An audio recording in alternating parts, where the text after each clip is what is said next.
Hello everybody, it's me, Steve. It's full moon tonight, I believe. But anyway, this is episode 9, I believe, of the Geo-Files, and it's going to be the last one of 2017. And if everyone who has been following this remembers, when I first started this series, I wanted this series to be very technical in origin.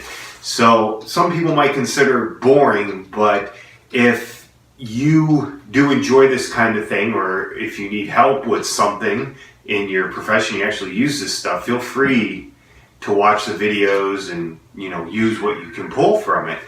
But today's topic is going to be the North American Stratigraphic Code, specifically the part on lithostratigraphy.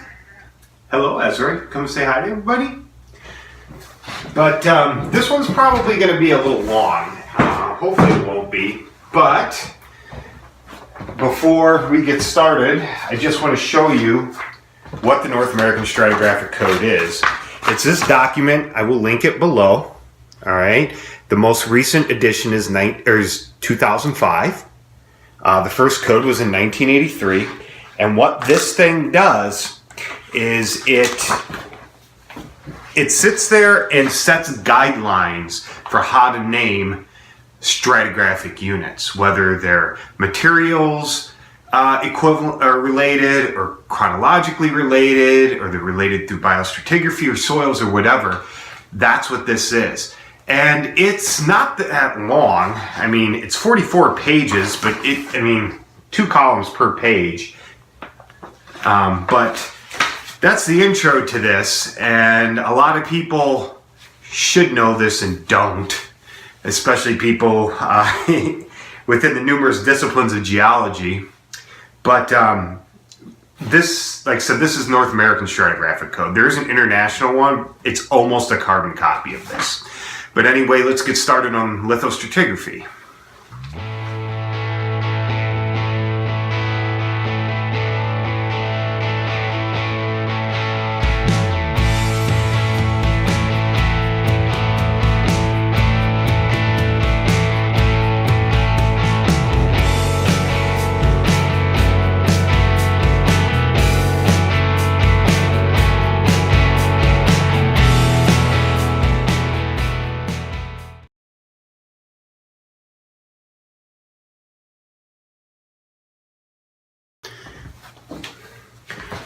Before I start using the board here and putting up these figures, I'm going to show them to you closely. They are from the code. And the reason why I'm doing this is so you can go back and look at it without, because like I said, I might have to take them down on occasion to make room and stuff. But these are very important figures in the code. All right. That was figure 1. This is figure 3. These are lithodemic units, which I'm going to touch on. I'm not going to go explain in detail. This is table 2. Okay, we are going to be dealing with the highlighted part. This part in orange, I will explain that later. And when the code does give some hypothetical examples of how to use or define formations and units within lithological units. That's that right there. All right, now I'm going to put them on the board. And okay, so here it is, lithostratigraphy in the North American Stratigraphic Code. I'm going to use that abbreviation on the board from now on, so now you know what it means. Okay, so what is lithostratigraphy? Well, basically lithostratigraphy is it's a subdivision of stratigraphy in geology associated with the study of strata, which are layers and bodies, and how they relate to other rocks using lithology or earth materials. Now, when I say earth materials, they're generally referring to natural ones, such as limestone, sandstone, shale, granite, that kind of thing.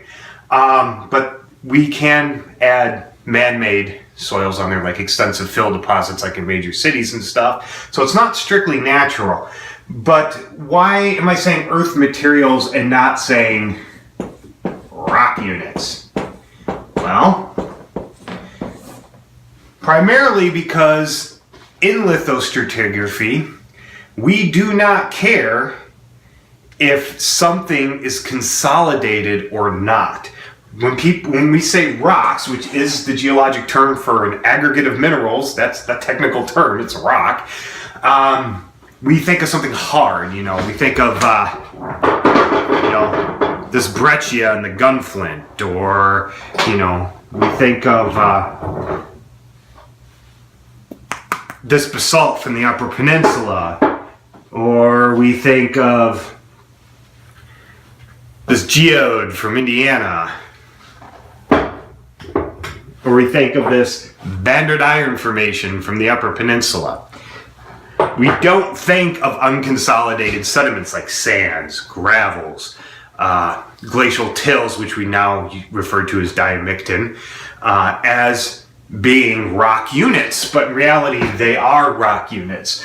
That's why we say earth materials now instead of rock units. And I don't want this to be me reading the code to you. That's not the goal of this.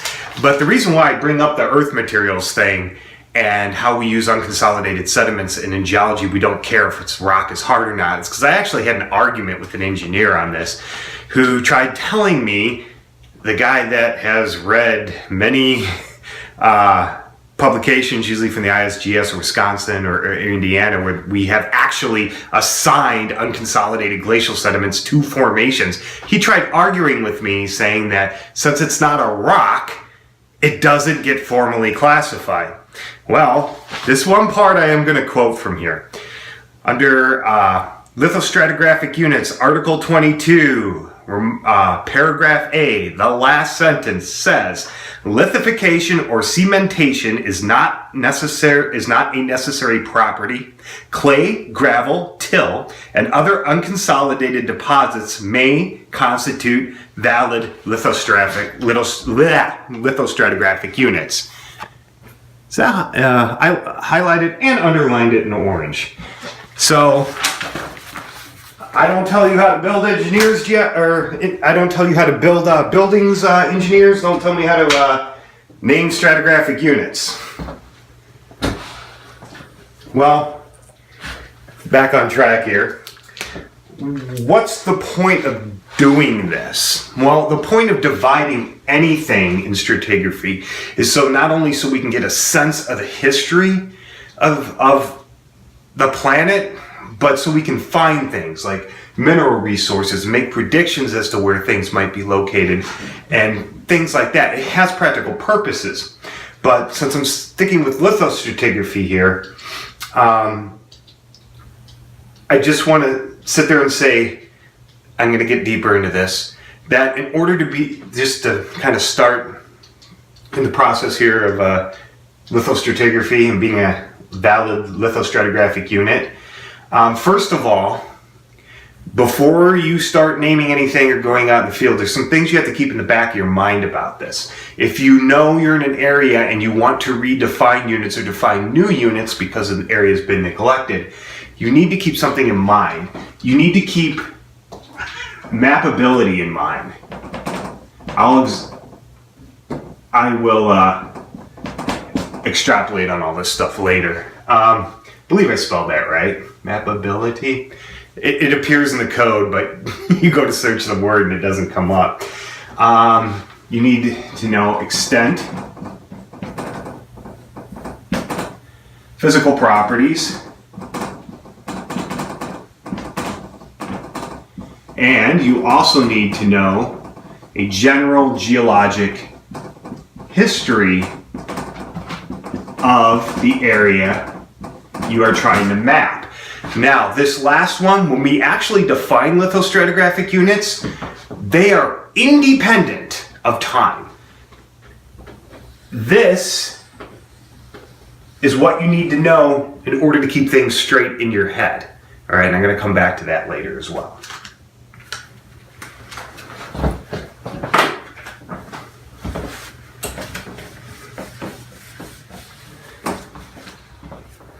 So what exactly do we mean when we say lithostratigraphic units? Well, this is the part of the code that deals with Earth materials, like I said before. So it's physical bodies in space and time as they exist, well, usually today. But lithostratigraphic units differ from chronostratigraphic units, which I'll touch on later, as these are strictly based on Earth materials. All right. But what do we mean? How do we tell one from another? Well, lithostratigraphic units are defined by using distinct lithic characteristics. Well, what does that mean? All right. Well, this includes primarily chemical and mineral composition of a rock, which can be determined in the field to an extent. And remember, this stuff has to be related to the field. A rock in a box is irrelevant, all right? Texture, you know, well, is it coarse grained? Is it fine grained? Is it rounded? Is it crystalline? Is it, that kind of stuff. Along with secondary features, such as color, and I'm going to write color up here, because color is not, and I've said this before, is not diagnostic of rock type, all right? But units over long areas, as unique lithostratigraphic unit within an area, may be totally different color than its surrounding areas. Although color is not used strictly to define that unit, and most geologic units vary in color greatly, it can be used as an indicator and needs to be mentioned in case someone who isn't very familiar with it, say they want to do some drilling, if they know that everything's gray and at this one point they hit a red oolite, gray limestone, red oolite, then gray limestone, white sandstone, they will know exactly when they hit that red oolite where they are in the stratigraphic column. So we can use color. Internal structure is very important, cross bedding, ripple marks, those kinds of things.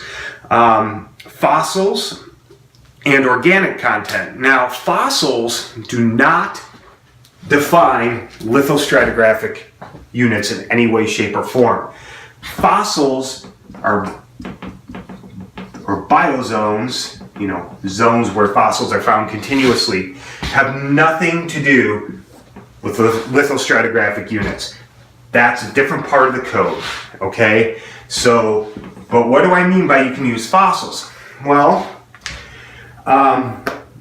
some formations will have in them very unique fossils, like say there's specific type of genera of trilobite in there, but it's prevalent throughout the whole formation.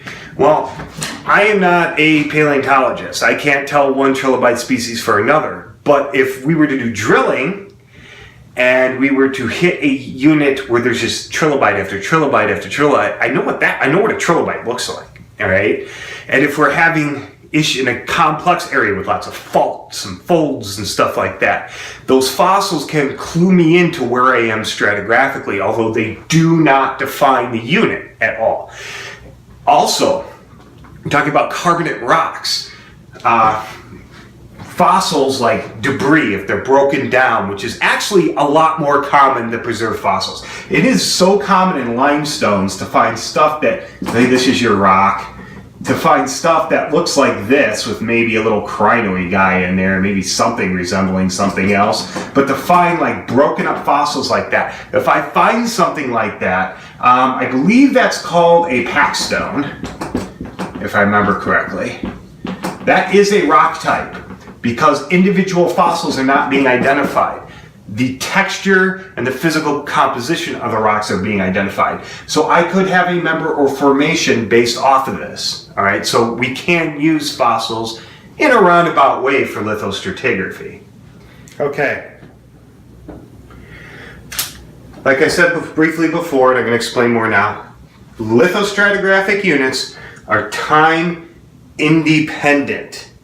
That means the geologic time scale, radiocarbon dating, uranium lead dating, all that stuff, which is important for stuff such as this, and that means article, by the way, you'll see that too, is irrelevant for this. You don't classify lithostratigraphic units based on geochronologic, diachronic, polarity chronologic, or geochronometric techniques. That's a different part of the code. Those are different units altogether. And I showed you Table 2 before. Table 2 tells you what is what, and then what the main names are, and things as such. But because since you're using the actual characteristics of the rocks, rocks can be deposited. I'm actually going to make a Geo Notes video where I show you the process of doing this, a hypothetical situation. But for this sake, you can have, in the geologic record, you can have things like a sandstone that crosses like the Cambrian Ordovician boundary. You can have things, you can have a sandstone, a shale, a limestone, a sandstone that looks almost exactly like that basal sandstone before. And although those two sandstones are not the same lithologic unit, and they are not the same chronostratigraphic units, you can get a repeat of depositional environments, especially when you got a situation, a marine situation where the seas transgress and regress, and any of the clastic sediments washing from the shore, that source doesn't change. That is quite common, and it can actually form regular cycles, like we get this in the Midwest here with the Pennsylvanian a lot, and cyclothems, which are no longer considered formal units. So I just want to mention that here, that we go off rock type, we don't go off time. All right, those are other units. They are addressed, they're just not dressed in this basic lithostratigraphic part. And why aren't they? Well, like I said before, if someone is drilling looking for something, they're going to want to know. What they're going to want to know, especially if they're looking for water, or they're looking for oil, or they're looking for, minerals like copper or something, they're going to want to know how far down they're going to have to go. And they need to know if they're going to hit a sandstone, a conglomerate, a shale, and a limestone. They don't care about what polarity reversal that is, because number one, you can't measure that in the field in their drill core anyway. They want to know the stratigraphy so they know how deep they have to go and when they can stop in case they don't find anything, or when they hit the unit that they're looking for. This stuff is all important, don't get me wrong, but when you're looking at physical earth materials, you can't determine any of this stuff in the field, so you don't need it. That's why we have lithostratigraphy, all right? It's so others can use it to easily define things on the surface and in the subsurface to find what they are looking for. We do have examples of lithostratigraphic units crossing time boundaries. These are the ones that I am most familiar with and I can think of off the top of my head. The Jacobsville group, because I redefined it, crosses the Mesoneoproterozoic line, mostly in the UP and in Ontario. The New Albany Shale crosses the Devonian Mississippian line. These are two periods in geologic history. This is the lower part of the Carboniferous. In North America, we divide the Carboniferous into the Mississippi and Pennsylvanian, and it crosses that line in Illinois. All right. The Pennsylvanian Trade Water Formation, all within one period, crosses the early Pennsylvanian, that's what this symbol is, and the mid-Pennsylvanian epochs. Epochs are subdivisions of periods. So we do have well-documented examples of geologic units, depending on where you're grouping them at what level, that cross period time boundaries.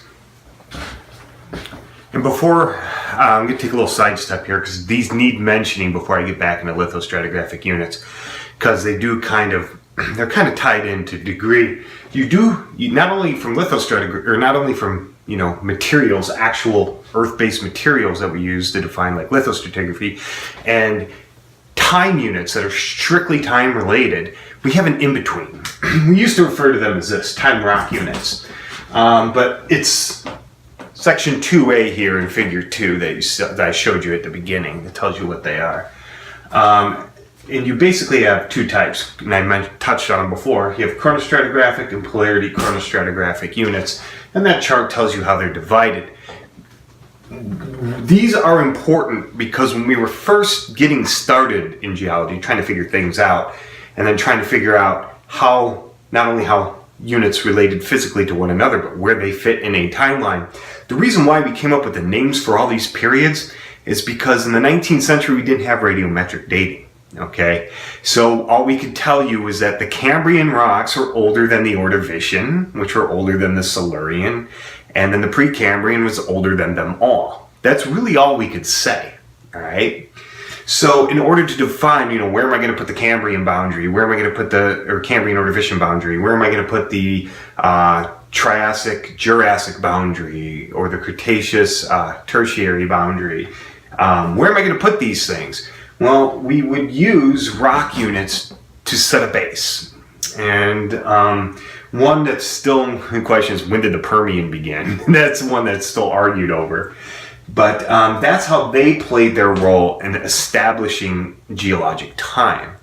But like I said, lithostratigraphy is independent of this, and so are non-material categories.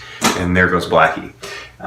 These are kind of like the in-between, and quite honestly, the only reason why I think they're still used is because they're a holdover, because they were so useful up until we got solid dates, and they still do have their uses, but there are still some old-time geologists that ignore the code, and because they grew up on this, and they try to define lithostratigraphic units as time rock units, all right, and they try to use things, you know, it's not really, you know, but whatever. But, you know, those are people that started out before we even had a North American stratigraphic code. But I just needed to touch on those. Okay, other than rock type and lithology, there are other things that you need to keep in the back of your head when you're going out there to define new geologic units. Here in red are the topics, and these are the articles and the section and the paragraphs that you can find this stuff in. Alright, I am actually going to move this a little bit closer so you can see it a little clearer. Alright, economic viability. Even though a rock unit may not seem like it should be mapped, or, you know, doesn't have a lot of lithologic change, it just happens to be rich in something, it still might be viable to make it a separate lithologic unit, and that's really a call. That's an individual call. If it's a very prosperous and extensive bed, it might be worth it even if it's 20 feet thick. It might still be worth it to make it a geologic unit. All right. Correspondence with genetic units. What does that exactly mean? Well, basically, try to choose units where possible so future studies won't have to deal with too many units that straddle upper and lower boundaries. What that means is, just say I define a rock unit. We'll use this guy here. Say this is my rock unit that I'm defining. We'll just say it's over an extensive field. This is my upper lower boundary. There's rocks above and below. All right. I make this my top and I make this my bottom. Now, cool. This is a pretty homogeneous rock. There's not any variation in it. That's cool. But if I have a lot of thin units above it, or thin units below it, or like a zigzag tonguing pattern like this, it may or may not be realistic for me to define units. Like if you have a thick unit, like I just tried to demonstrate for you, and a lot of little units on top, you might just want to consolidate those units into a member and give a general description. Because if you start plucking and just picking and just, oh, this one is this one over this far or that, there's no practicality in it. There's no way, there's no logical reason to do this, especially if they're not extensive. Like say your formation, that big part I showed you is very extensive, but some of those top ones, there's bottom ones, they pinch out or grade into the main rock or whatever over short distances. They don't need to be new units. You need your upper and lower boundaries to be very defined, which you will do when you publish a paper. But other people need to be able to figure out where these boundaries are and how they fit into the regional geology. All right, and I kind of touched on that. Distinct lithic changes in boundaries. There's different types of boundaries you can use for lithostratigraphic units. The most obvious one would be a total lithology change.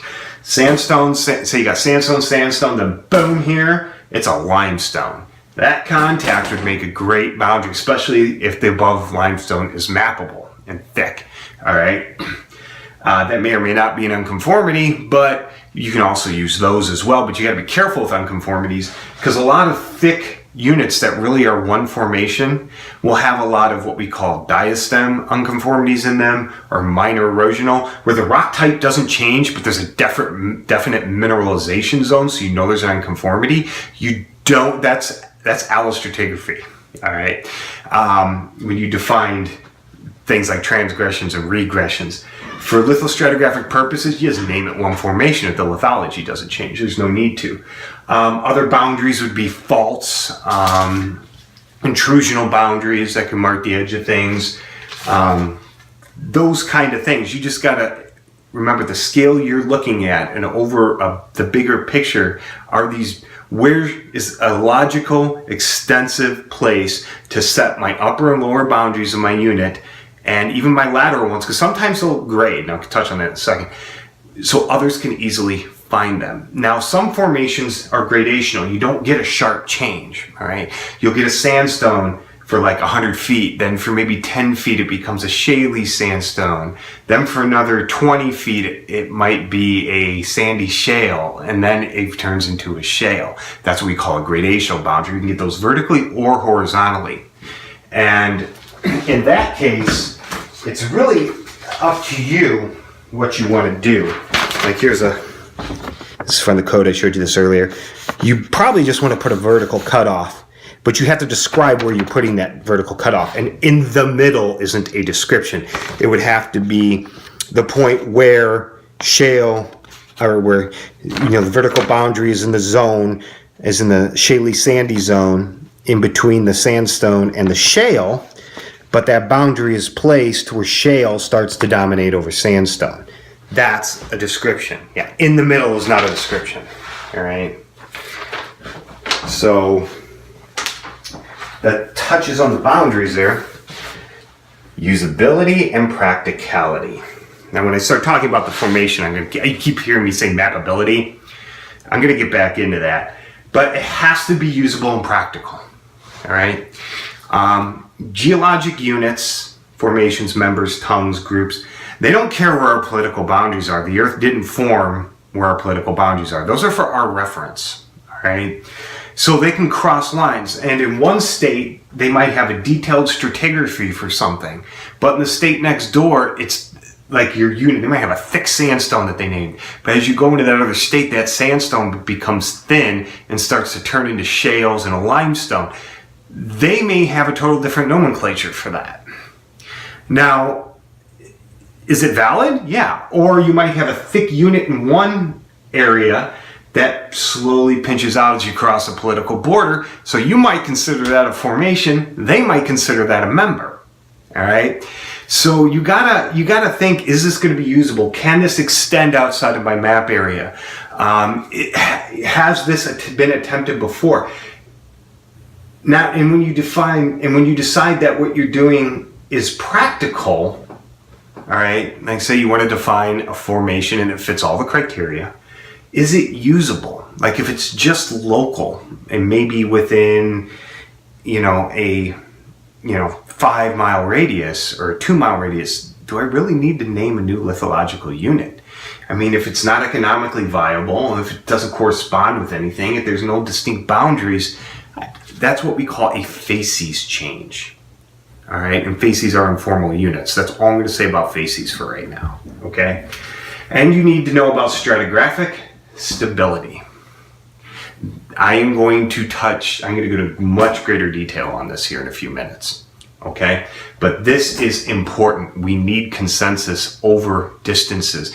There actually is, you can't reuse names. Like I said, the Geo rant, chronostratigraphic units don't have any anything saying you can't reuse a name. In lithostratigraphy, you cannot reuse names. And we actually had to, I'll link it below. There's what we call Geologics online. Canada and the US has them, where all the official names are listed. So you can do a search. You can start typing in a name and see if it's already been used. I'm also going to get into how you name things. So for now, that's all I'm going to say about this. Okay, so that table 2.1 that I just had up here, I took it down and I expanded the lithostratigraphic units. This is how we divide them. These are the main groups. These are the articles in the lithostratigraphic code where you can find them in detail and their descriptions. Why is formation in red? Because a formation is the basic unit in lithostratigraphic classification. All right. We strive to keep things simple. All right.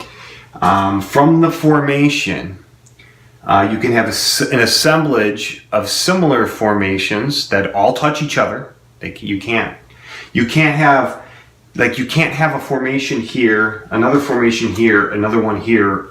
Call this one part of a group and this top one, but leave this middle one out. You can't do that. Everything has to follow the law of superposition. All right, you can't jump around. Just because you have two sandstones that look the same, but they're millions of years apart, doesn't mean they're the same formation if you exclude the middle. All right, so this is our basic unit, and we can assemble groups, and we can assemble supergroups, which in the past, some state surveys like Illinois have said use the term megagroup, but megagroup is not a legitimate term. It's supergroup. It's the same thing. But you can have a group of rocks that only has maybe two formations in it, all right? But it has to be made up of at least two formations. It doesn't have to be made up of like 50 or anything like that. And one state's or province's formation might be another one's group. We have this with the Ordovician Makokata. The very top of the Ordovician in Illinois. Illinois and Indiana consider it a group. Basically, you have a dark shale at the bottom, you have an intermittent, persistent carbonate limestone, and at the top you have a lighter shale, and in patches you have this red oolite called the Nita.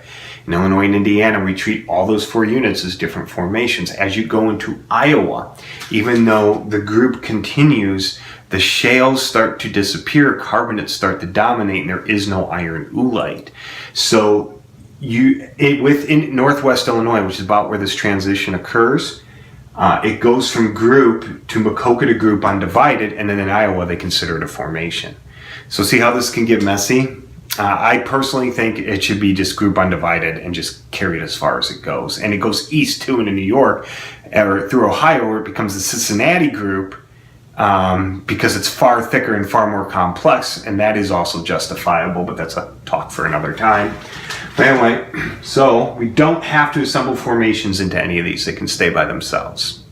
All right, formations can be standalone units. The St. Peter sandstone. They don't have to be divided, although the St. Peter is divided in Illinois into members. But you can have a formation. Say you have this is in cross section.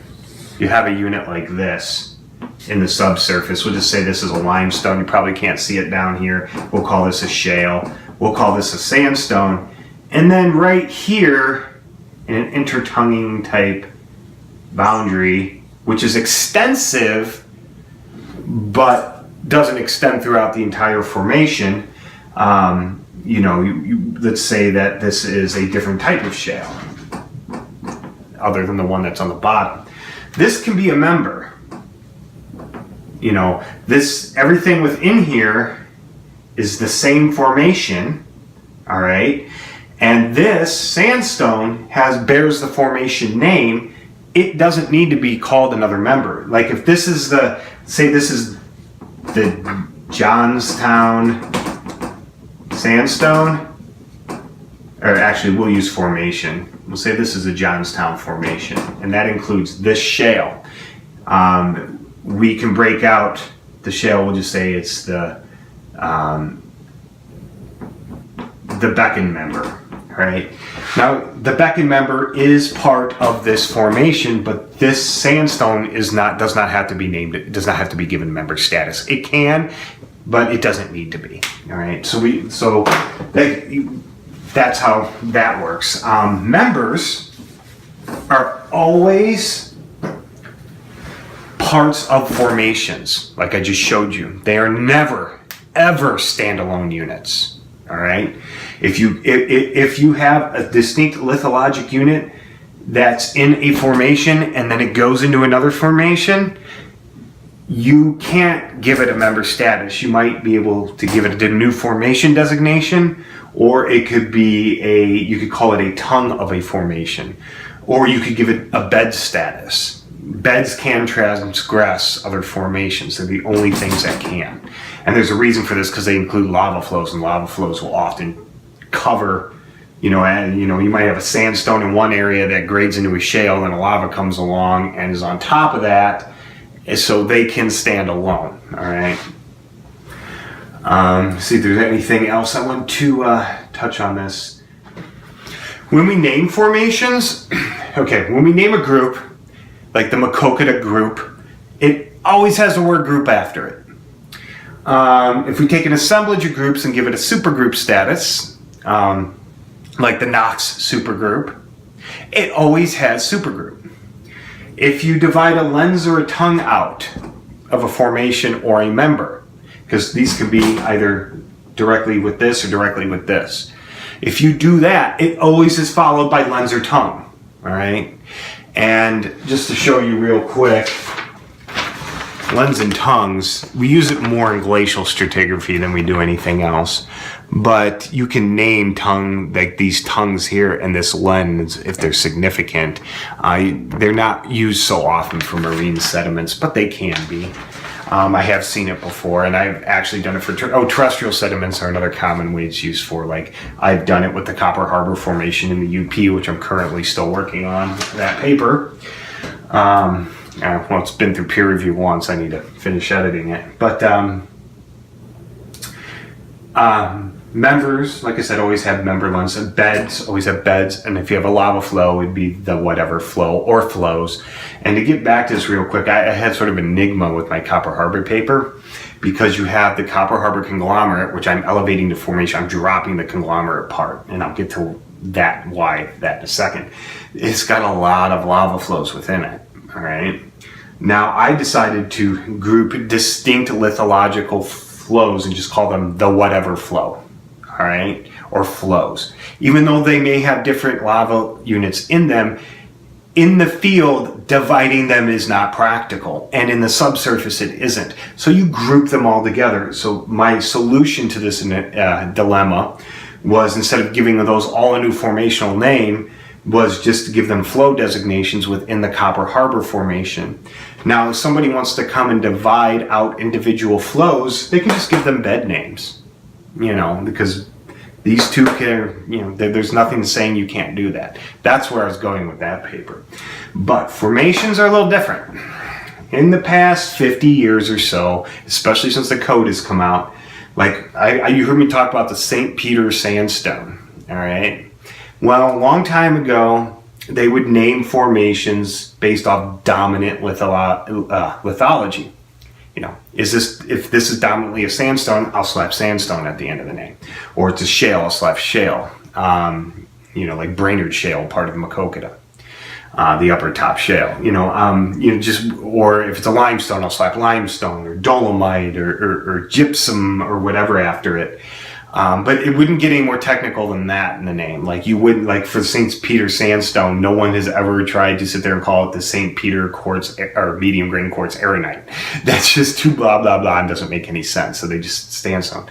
But in the past, especially since the code, we are using the word formation more often. And if your formation varies laterally or vertically, it's heterogeneous instead of homogeneous, you have to use formation. You can't just slap the word limestone on it because you discovered this formation because of one limestone layer. You can't do that. But generally, people are just getting away from just doing that altogether and just slapping the word formation at the end like we do for everything else. So, and that's what I'm doing for the Copper Harbor. I'm dropping the conglomerate, calling it a formation, even though I'm not changing its stratigraphic upper and lower boundaries. I'm just swapping the words. The reason why I did that is because of my redefinition of these parts within it that have been given informal names and often referred to as lava layer A, which is not, or B or C or D, which is not a legitimate stratigraphic name. And I'll get into that in a little bit. Okay. I've already explained to you why the formation is so important and it's the base unit. So I've gotten rid of all the other stuff. So that little guy up there. And I have divided into several topics what I want to talk about in their associated articles within the North American Stratigraphic Code. And I'm picking these specifically because these are very important when you're in the field trying to define a formation. Like I said before, you know, the formation is a fundamental unit. It should be internally homogeneous and have distinct features when, you know, those textures and things like that. It doesn't have to be homogeneous, but it should be as close to homogeneous as possible. All right. It should be delineated based on lithic or physical characteristics, which I've already explained. And those are in Article 24C. What I just told you. Article 24B defines actually how to select a formation. All right, so look at these. All right, we have boundaries. These need to be defined in detail. I already touched on that. When you sit there and you define your upper boundary of your formation, if it's a sharp, unconformable contact, you need to sit there and say, if your boundary, say in cross section, this is cross section, say this is your boundary, this is your formation, and we'll say the bed's dipped this way, and this is a sandstone. All right, we'll just pick this. This is an example. And this is a limestone. Let me use that. Okay. This right here is your boundary. And this is your new formation you're trying to define. It's a sandstone. When you just describe this boundary, your upper unit, you can't just say in contact with overlying limestone. That's not good enough. You need to sit here and say the upper part of the formation is recognized as an angular unconformity that does not show a lot of topographic relief. This one's pretty flat with the overlying whatever limestone, unnamed limestone, formation limestone, whatever. That's a better boundary description, all right? Just to say it's there and it's on top is not sufficient, all right? We have type sections. These are very important, all right? A type section, when you're going out in the field and you're saying you're defining this formation, you're trying to find its extent, you need to look for it. This is brand new formation. You need to look for a locality that is very typical of the formation as a whole. All right, it needs to be typical of the formation. It needs to be easily accessible to future workers. All right, and it needs to hopefully stay a relatively permanent feature over the next 100, 200 years or so. It could be a road cut. The thing with road cuts, they tend to change as roads widen or get left behind and they grow over or fall apart. Ideally, a good natural cliff face in an area with little development would be ideal, or a stream bed that's not been channeled or moved. That's ideally what you want, but you take what you can get. All you have to do is define your type section. Once you do that, that never ever changes. And in the 19th and early 20th centuries, before we had a code, sometimes people would describe type sections. They would say, oh, and it sounds really detailed. Oh yeah, but they would give a township and range coordinate or they'd be off or something. And future workers could never find this location. So that type section is still the type section. It can't change. Whether it can still be found or not, no one knows. Type sections, like I said, can be busted out. That's why you don't want to use quarries, because quarries up here in the Midwest, limestone and dullstone quarries, once they are done, depleted, they tend to fill them in, usually with garbage. They become landfills. So a quarry makes an awesome type section. You just stand at the bottom and look up and, you know, take a pair of binoculars. Oh yeah, I can see all that stuff. But honestly, it's not a good type section because that quarry will be filled in eventually. And we've had this problem out here in the Midwest with that. So then your type section's gone. Now, when you designate a type section, you don't know what the future is going to hold. That type section could exist for the next 10 million years, or it could be destroyed next week. But you have to make your best judgment. Now, if type sections cannot no longer be found, or they have been destroyed or grown over or inaccessible for another reason, like it used to be public land, but some guy bought it and he's, wants to defend his property with life and liberty, that kind of people, then you can establish reference sections. And you should do this even in a new area with a new formation. You should have your type section and then reference sections. The only difference between a type section and a reference section is reference sections serve as substitutes for your type section. And they don't have to be as definitive of the formation as a whole as your type section does. And if you are redefining a unit, not getting rid of one or defining a brand new one, if you're redefining an old unit that says, say the type section can't be found, you can designate a new reference section, which will become the principal section. Confusing, huh? But it's explained in Article 8. But you have to designate a type section if you are defining a brand new lithologic unit. All right? Your description. All right? Now, I touched on this, your description of it before, but it needs to be detailed enough so any future worker can define it on the surface or in the subsurface.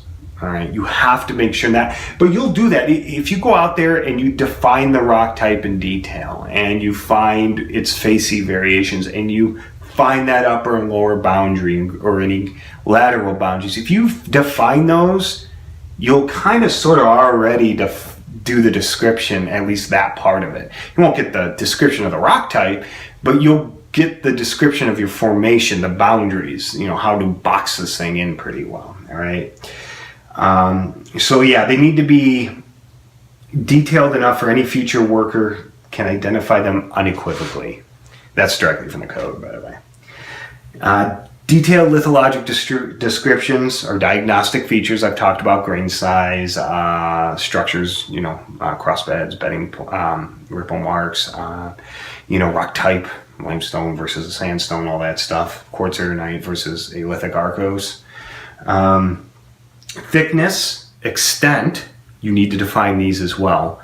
You need to put a thickness. Now, it may be when you define a thickness, that's going to be based on your type location in your area. And say wherever you go in your area, that's a solid 120 feet thick. All right. So you'll say, it's 120 feet thick. Now, future workers might come along and sit there and say, okay, in my area, it's present, but it's only 30 feet thick.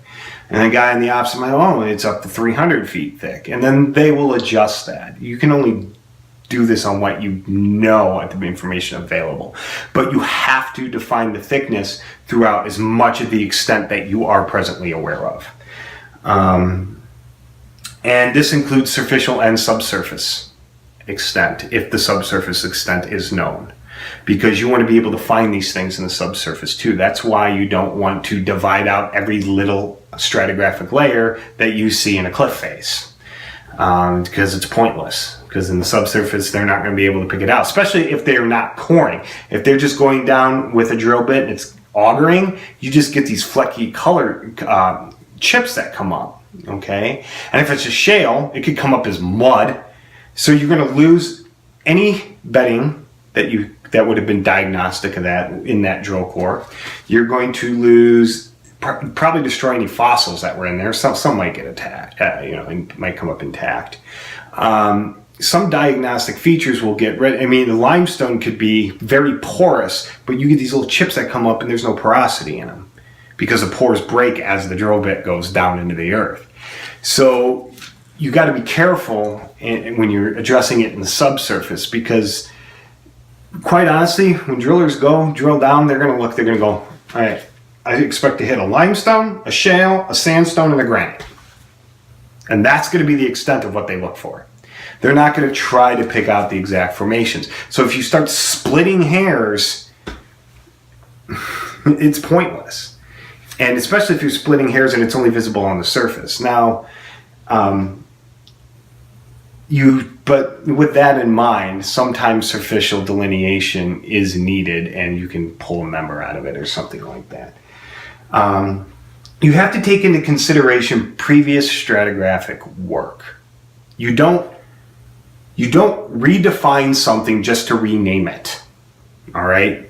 You don't do that. You don't take someone else's work where they defined a formation 100 years ago, and because the upper boundary wasn't well defined, you sit there and say, okay, you define the upper boundary, which is good, you should do that. But then, okay, I'm going to change the name of the formation because reasons. No, that old name stands. It's called stratigraphic priority. I'll touch on that later. Exact location of type and reference sections. You could describe superficial or geographic expressions, like some formations, the strike might follow a ridge, or the dip might follow the face of the slope. You don't use that to define the formation, but you use that in your description so others can look to see that, at least in your area. In the subsurface, obviously topographic expression isn't going to go into the subsurface.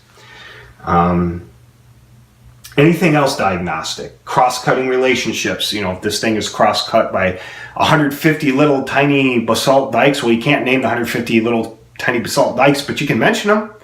And if they're only noticeable in that formation, then they're relevant. Just don't divide them. Just say, you know, whatever is with, you know, 3-inch wide basaltic dikes. You know, you can just say something like that. Geophysical properties, you can use them. Often they'll use... when they drill, they won't go down and take a core because that's expensive. It's cheaper just to do it remotely through geophysical means. And you can actually define boundaries on that, but you have to make sure if you are doing this in the subsurface and you're using geophysical techniques to define a lithostratigraphic boundary, somewhere you better have a rock that shows that boundary. Otherwise, don't do it. All right, this is my advice. All right. Geochemistry, you know, is this sandstone is cemented with calcite, but this one has quartz overgrowth and is more arcosic, or is more of a quartz arenite. I mean, those kind of things are important as well. The cement, the matrix of the rock, you know, that kind of stuff. Grain size, properties, mineral distribution, color variation. You know, is it mottled? Is it pitted? Like this happens in Jacobsville a lot. Jacobsville is mostly a red group of rocks, of mostly sandstones, but all of a sudden it'll just become white. So you can say mottled. You know, I mean, you have to mention those things because those can be diagnostic. All right, bedding impurities and minor components. Like if there's, say, your unit is mostly a limestone. You know, you've got. This is your upper boundary, this is cross section. This is your lower boundary, which is an undulating unconformity or an erosional one. This is all limestone. Except for, right about here, you have very thin beds of shale.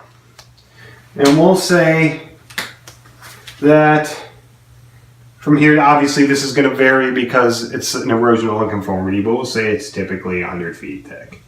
And these shale beds, I just drew 3 of them, but we'll say there's 24 of them, and they pinch in and out. They don't continue laterally. They don't go up and down, and they're maybe a couple inches thick at the most, but this represents maybe 20 feet. And then you have another overlying 300 feet of typical limestone. When you describe this limestone and give it a formation name, you are going to describe the bulk of this limestone. And then you're going to add, say this is a white to light gray, medium crystalline, porous, medium to thick bedded limestone with shale partings in the top of the bottom third of the unit. Now, that's how you would do it. It's not a new formation, it's not a new unit, it's just because those shales may persist and somebody else may rely on them for something else. Now, if this was a limestone and this is a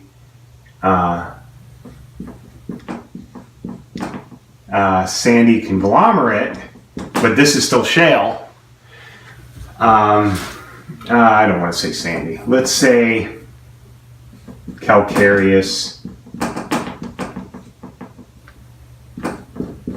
quartz-arenite. Okay, so we'll say that. All right. You could still put this as one formation, but you might want to divide this out as, since it's 100 feet thick, and if it's very extensive, I might actually go with a different entire formation name. But this could become your formation, and this could become a member of your formation, and the upper boundary of your member, you can use those shale partings to define.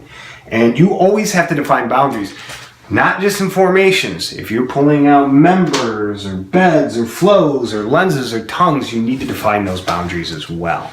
Okay, I'm going to talk about the naming of lithostratigraphic units, which is covered in Article 7. All right, basically, when you're developing these names for these units, you have to give them a formal name. What is acceptable?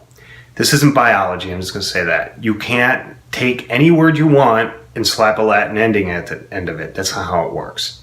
It needs to be named after a local, semi-permanent geographic feature. All right, like if your type section is near a good-sized city, say just outside of it, you can name your say it's Johnstown.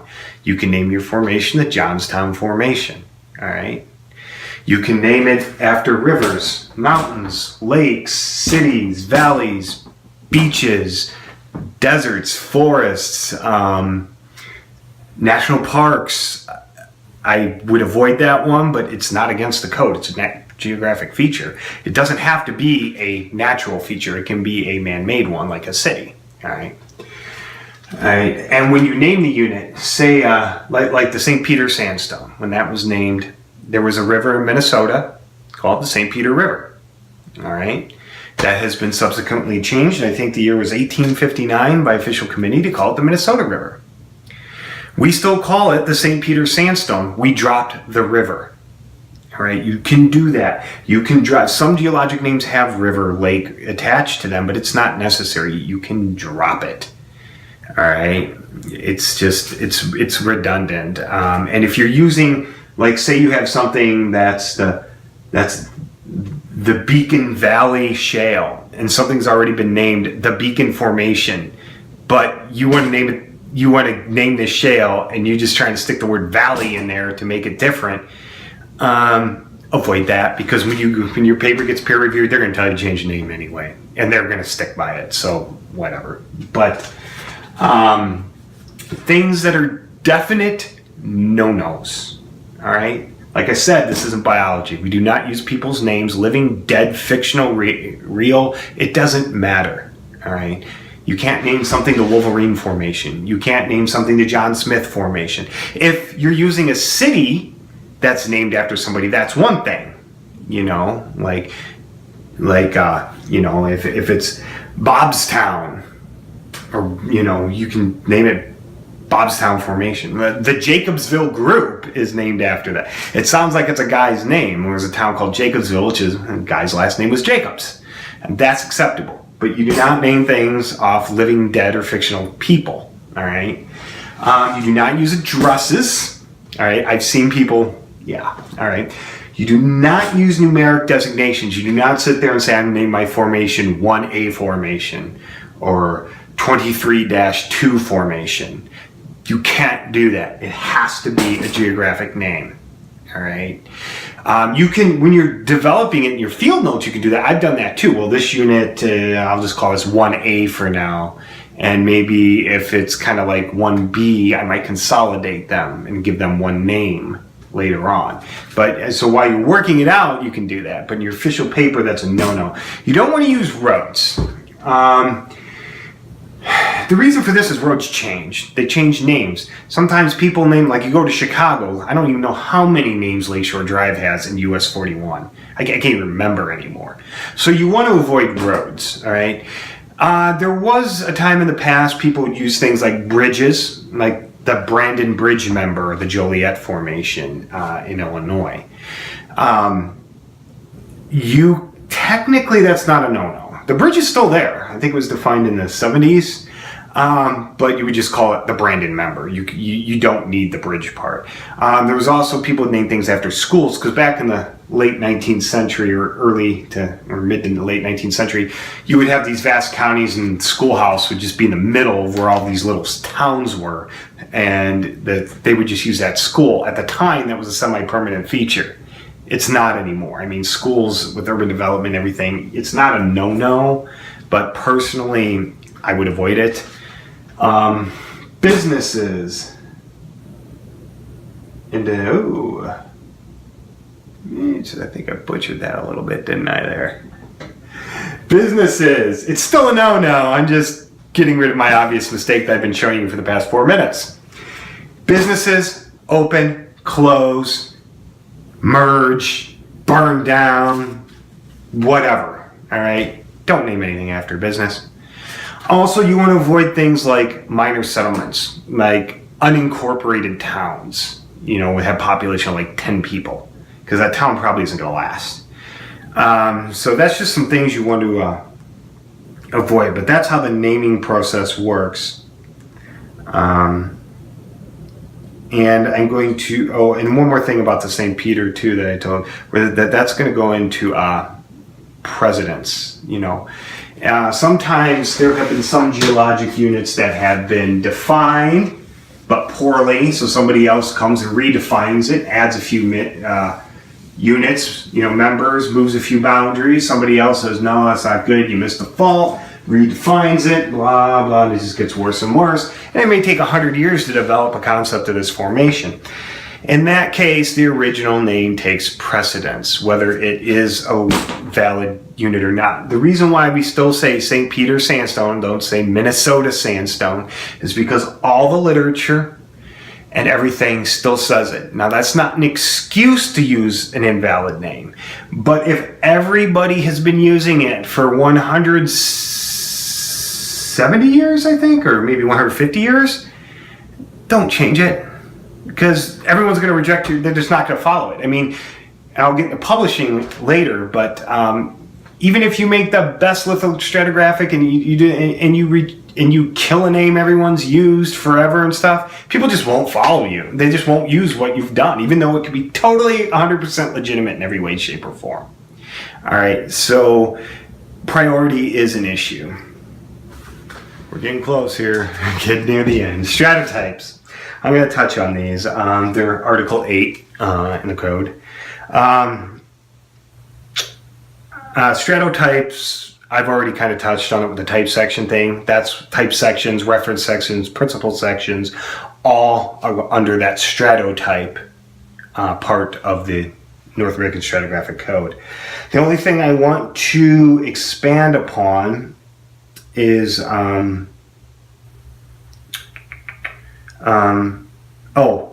when you are defining a type section or a reference section, you can take samples from that physical place that you are defining as your type section or reference section or whatever, and you can put those rocks in a box, take them back with you. You cannot use those rocks. Like if you take those rocks and you just start, take those rocks back, you cannot say those rocks you took with you are your type section.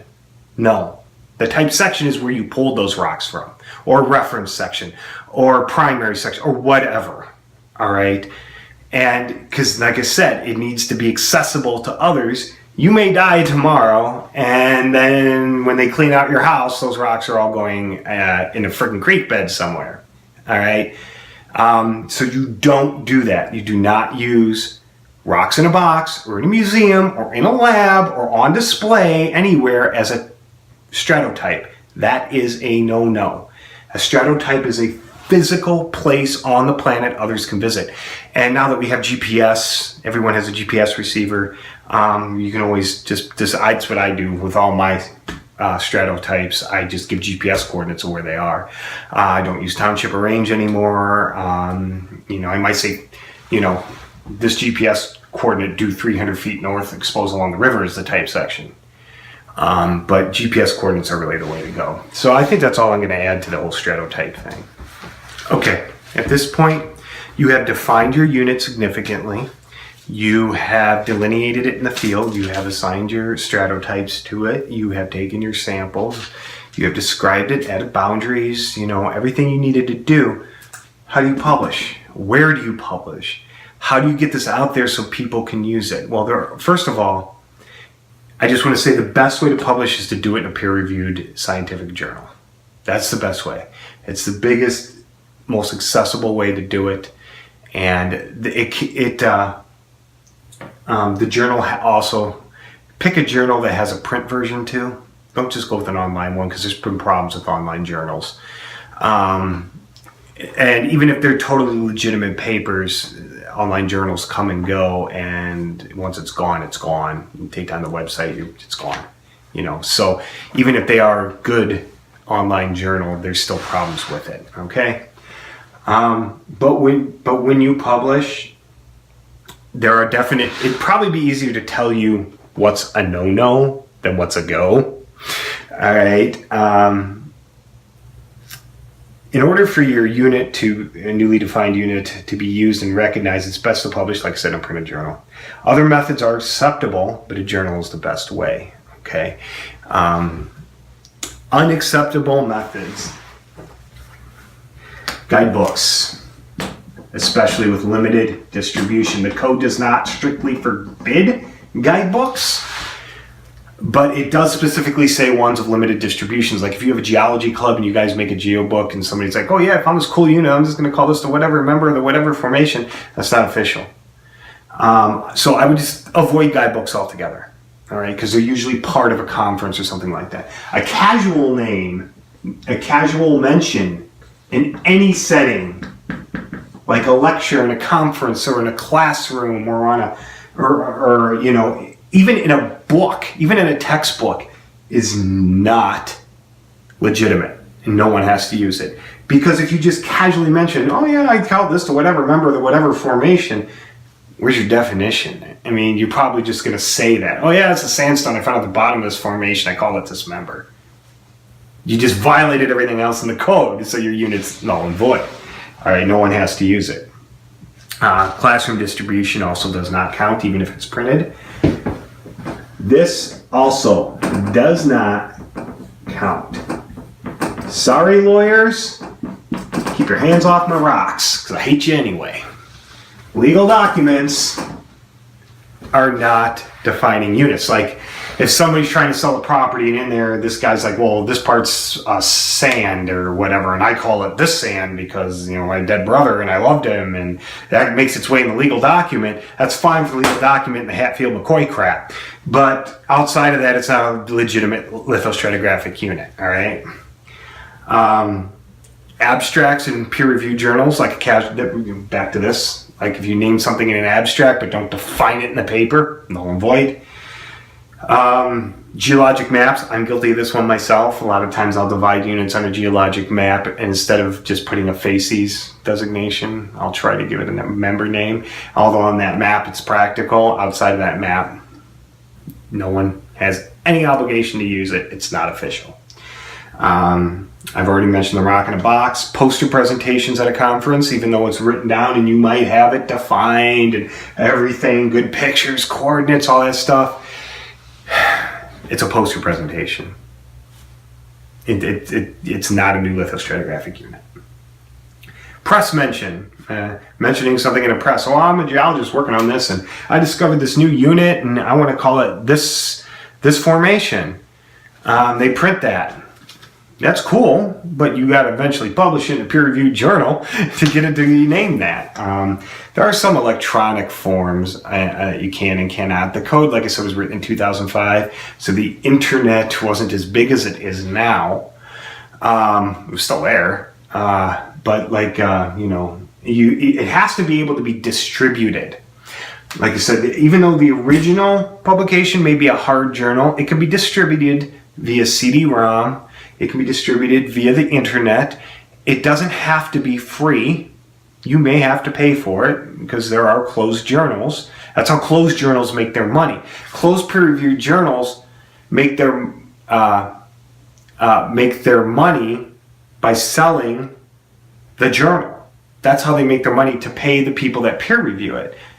Open source journals will make you pay. All right, and I don't go to open source journals for that reason. There's a lot of great ones out there, don't get me wrong, and some closed journals are moving that way, and more power to them.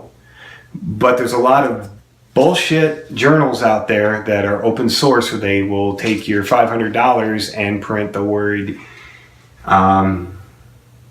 eat a dead monkey. If you repeat that 10,000 times, they'll print it.